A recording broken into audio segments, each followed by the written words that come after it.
এটা তো আমরা চাকরি করি, আমরা তো আর বলতে পারি না যে চেয়ারম্যান আপনি আসেন 10টায় থেকে 4টা পর্যন্ত অফিস করেন, তা তো বলতে পারি না। এটা তো আমি সরকার চাকরি করি, আমি রেগুলার আসি।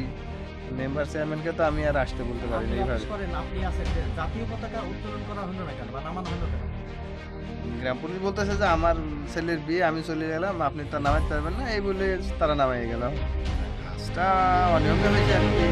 যেমন ধরেন এখানে এখন আপনারা আসছেন 1টা বাজে, অফিস বন্ধ, লাইট নষ্ট, জনগণ সার্ভিস ঠিক মতো পায় না, জন্ম নিবন্ধন কার্ডে ভোগান্তি হয়, ওয়ার্ডের সার্টিফিকেটে আপনার ভোগান্তি হয়, বিভিন্ন কাজ করতে গেলে ঘুষ নেয় মেলা।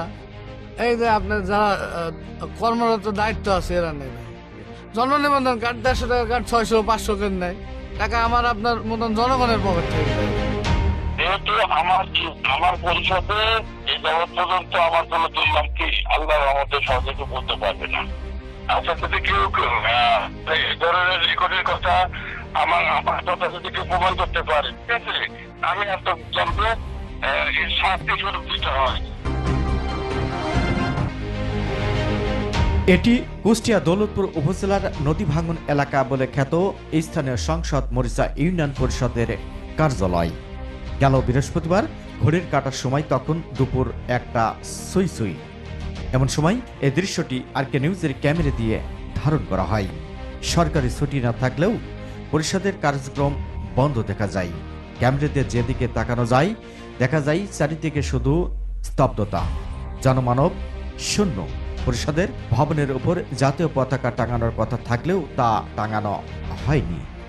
একটি দেশকে চেনা হয় তার পতাকা দিয়ে, বলা যায় দেশের গৌরব জাতীয় পতাকা, অথচ সেই পতাকাই স্থানীয় সংসদ ভবনে উত্তোলন করা হয়নি, যা অত্যন্ত দুঃখজনক বিষয়টি জানবার চেষ্টা করলে এর পরক্ষণই এখানে দায়িত্বে থাকা এক ব্যক্তি ছুটি আসে, কথা হয় তার সাথে। এখানে শহর অঞ্চল বুঝছেন না, কিন্তু একটা লোকজন আছে, পাবলিক আছে, আজ একটাও পাবলিক নেই। পাবলিক তো আসে না, কারণ দায়িত্বহীনতা। কেউ যে আইসি সেবা পায় না এমন তো না, কেউ বলতে পারবে না। ওই যে বলছে আপনার সামনে, জন্য তাহলে সে এই যে কোথায় বলছে যাবে? যে চেয়ারম্যান মেম্বারের সই নিতে গেলে বাড়ি যেতে হয়। হ্যাঁ, সেটা তো তারা না থাকে চেয়ারম্যান মেম্বার বাধ্যবাধকতা, তো আমরা প্রেশার ক্রিয়েট করতে পারি না। প্রেশার চেয়ারম্যানকে আমি কিভাবে করতে ইনফর্ম করতে পারি যে ওকে অফিস করাই লাগে? এটা সরকার ব্যবস্থা আছে, আমাদের ইউনো মহোদয় আছে, পিসি স্যার আছে, তারা এই বিষয়টা। আর এটা তো আমরা চাকরি করি, আমরা তো আর বলতে পারি না যে চেয়ারম্যান আপনি আসেন 10টায় থেকে 4টা পর্যন্ত অফিস করেন, তা তো বলতে পারি না। যেহেতু আমি সরকার চাকরি করি, আমি রেগুলার আসি। মেম্বার চেয়ারম্যানকে তো আমি আর আসতে বলতে পারি না আপনি অফিস এইভাবে। করেন, আপনি আছেন, যে জাতীয় পতাকা উত্তোলন করা হলো না কেন বা নামানো হলো কেন? গ্রাম পুলিশ বলতেছে যে আমার ছেলের বিয়ে, আমি চলে গেলাম, আপনি তো নামাইতে পারবেন না, এই বলে তারা নামাই গেল। না, কাজটা অনিয়মই হয়েছে আর কি, যেহেতু 4টার আগে নামাইছে। দায়িত্বে এই ব্যক্তি জানায় পতাকা টাঙানো ছিল, কিন্তু দায়িত্বে থাকা গ্রাম পুলিশ দাওয়াত খেতে বাড়ি যেতে জাতীয় পতাকা নামিয়ে যায়। পরে তিনি জাতীয় পতাকা নামানো অন্যায় হয়েছে বলে সরাসরি দায় স্বীকার করেন। ইউনিয়ন পরিষদের হালচিত্র শুনিয়ে ও দেখে পরিষদের সামনে ছোট্ট দোকানে বসে কয়েকজন মানুষের সাথে কথা হলে তারা পরিষদ তথা চেয়ারম্যানের নানা অনিয়মের কথা তুলে ধরেন। এখন বাজে 1টা 36। অফিস এটা স্বাধীনভাবে চালায়, বুঝছেন? এরা নিজের ইচ্ছা মতন চালা আবার চলে যায়। এর মানে মনে হয় টাইমের ঠিক না, মনে করেন চাকরি করে, মনে করেন বাপ দাদার পৈতৃক সম্পত্তি, এরা নিজের গরজ ব্যবসা না। এই যে লাইটটা নষ্ট হয়েছে প্রায় 4 বছর ধরে, ঠিক করে দেয় না। এই লাইটটা ঠিক করা মনে করেন জরুরি দরকার ভাই। এখানকার চেয়ারম্যান হলো জাহিদ চেয়ারম্যান, ওনার বাড়ি হলো বেড়ে গেছে, ও নেই হলো বাড়ির থাকে। এই ইউনিয়ন পরিষদে আসেও না কোনোদিন। আমার বোধ হয় 4 বছরে আমি ওকে 2 দিন দেখেছি আসছে, এই 5 বছরে উনিও আসে না। সেবা পাই ধরেন আপনার জন্ম নিবন্ধন কার্ড করলে ওর বাড়ি এখানে কাগজপাতি করে ওর বাড়ির যায় সই করে আনার লাগে, এইভাবে সেবা পাই। আবার আরেকটা মেম্বারকে আপনার চেয়ারম্যান ভারপ্রাপ্ত দায়িত্ব দিচ্ছে, ওর বাড়ির যায় সই করতে সবাই, জন্ম নিবন্ধন বা ইয়া সব ওইভাবে চালায়। ওই মেম্বারের নাম হলো রেজাল্ট মেম্বার, এই পাশে বাড়ি ভারপ্রাপ্ত চেয়ারম্যান দায়িত্ব, ও আসে না। সবই এলোমেলো ভাবে ওরা চলায়। সচিব ধরেন ওই রকম স্বাধীনভাবে সচিব আবার বলে যে আমি 3টা ইউনিয়নের মানে 2টা ইউনিয়নের না 3টা ইয়ার দায়িত্ব, ও হলো ওইভাবে আসেন। ওই এখানে খালি জনগণের ভোগান্তি দেওয়া হচ্ছে। জনগণের ভোগান্তি দেওয়া হচ্ছে। যেমন যেমন ধরেন এখানে এখন আপনারা আসছেন 1টা বাজে, অফিস বন্ধ, লাইট নষ্ট, জনগণ সার্ভিস ঠিক মতন পায় না, জন্ম নিবন্ধন কার্ডে ভোগান্তি হয়, ওয়ার্ডের সার্টিফিকেটে আপনার ভোগান্তি হয়, বিভিন্ন কাজ করতে গেলে ঘুষ নেয় মেলা। এই যে আপনার যারা কর্মরত দায়িত্ব আছে এরা নেই ভাই। জন্ম নিবন্ধন কার্ড 150 টাকার কার্ড 600-500 করে নেয় টাকা, আমার আপনার মতন জনগণের পকেট থেকে যায় ভাই, বুঝছেন? 600 টাকা। হ্যাঁ, 600 নেয়, 700 নেয়, কারো বয়স বেশি গেলে 1000 টাকাও নেয়, তাছাড়া করে দিচ্ছে না। আর এখানে যে স্টাফ গুলা চাকরি করে আপনার চৌকিদার, বিশেষ করে এরা আপনার অফিস এরা তো নিয়ম মানে না একেবারে।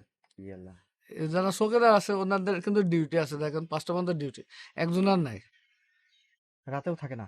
রাত্রে আপনারা আসে তালা মারি ঘুম পারে, বাইরে দেখবি আশেপাশে যে কারো চুরি হলো বাই হলো, ওনার কিন্তু গ্রাম পুলিশ মানে কি গ্রামের সকল লোকের দায়িত্ব। চৌকিদারের নাম ওই যে আপনি মানিক আছে, ঘেতু আছে, মেলা জনাই আছে। আমরা চাই যে ভালোভাবে তারা অফিস করুক, মানুষের যাতে ভোগান্তি না হয়, এক কথা। এদিকে ইউনিয়ন পরিষদের এমন বাস্তব অবস্থার কথা জানতে চাইলে মুঠোফোনে কথা হয় আত্র ইউনিয়নের চেয়ারম্যান মোহাম্মদ জাহিদুল ইসলাম জাহিদের সাথে। আমি এই উত্তরটা এখন আমি তো ঘটনা আছে তো 10 মিনিট 15 মিনিট আগেও এলো পরিষদে, মানে সকালবেলা ছিল কি বলতে আছে আগেও আমার সহকারী, ঠিক আছে। আচ্ছা, জাতীয় পতাকা টাঙানো নেই, এটাকে ন্যায় না অন্যায়?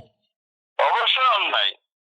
আচ্ছা, আরেকটা প্রশ্নের উত্তর দেন, সেটা আছে আপনাদের বিরুদ্ধে অভিযোগ যে আপনারা ঠিক মতো অফিস করেন না, আপনার জন্মসনদ যে বিভিন্ন সনদপত্র কাজ করতে গেলে মানুষের কাছে 700, 800, 1000 টাকা করে নেয়, বিষয়টা একটু বলেন তো।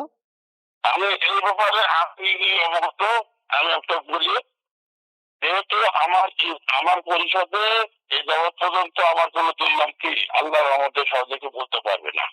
আচ্ছা, যদি কেউ এই ধরনের রেকর্ডের কথা আমার কথা যদি কেউ প্রমাণ করতে পারে, ঠিক আছে, আমি আপনাকে বললাম যে এর শাস্তি স্বরূপ দিতে হয়, সেটা তো আমি বহন করতে হবে আমার, ঠিক আছে। প্রশ্নতে আমি আমার চেয়ারম্যান থেকে আমি একটু ভালো দিচ্ছি, যদি কেউ আমার ব্যাপারে এটা প্রমাণ দিতে পারে। তা আপনি ঠিক মতো অফিস করেন না কেন?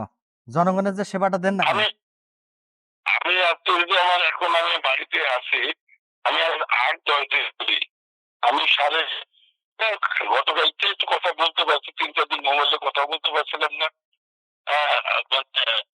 তার আগেও আমার এই স্কুলের জাতীয় সমস্যা, আমি রাজশাহীতে যাওয়া আসাও করি, আর 7-8 দিন ধরে আমি জ্বর কাশি, আমি নিজে বিছানা করত, তারপরেও এর মধ্যে যতটুকু আমার করণীয়, ঠিক আছে, আমি সেটা কি পুরোভাবে কি জনগণের সেবা থেকে আমি বঞ্চিত করছি না। আমি তিনি জানায় জাতীয় পতাকা না টাঙানো অবশ্যই অন্যায়, তবে এমন হওয়ার কথা নয়, এবং আমার বিরুদ্ধে অভিযোগগুলো মিথ্যা, অসত্য। সঠিক নিয়মে সমস্ত কার্যক্রম পরিচালিত হয়।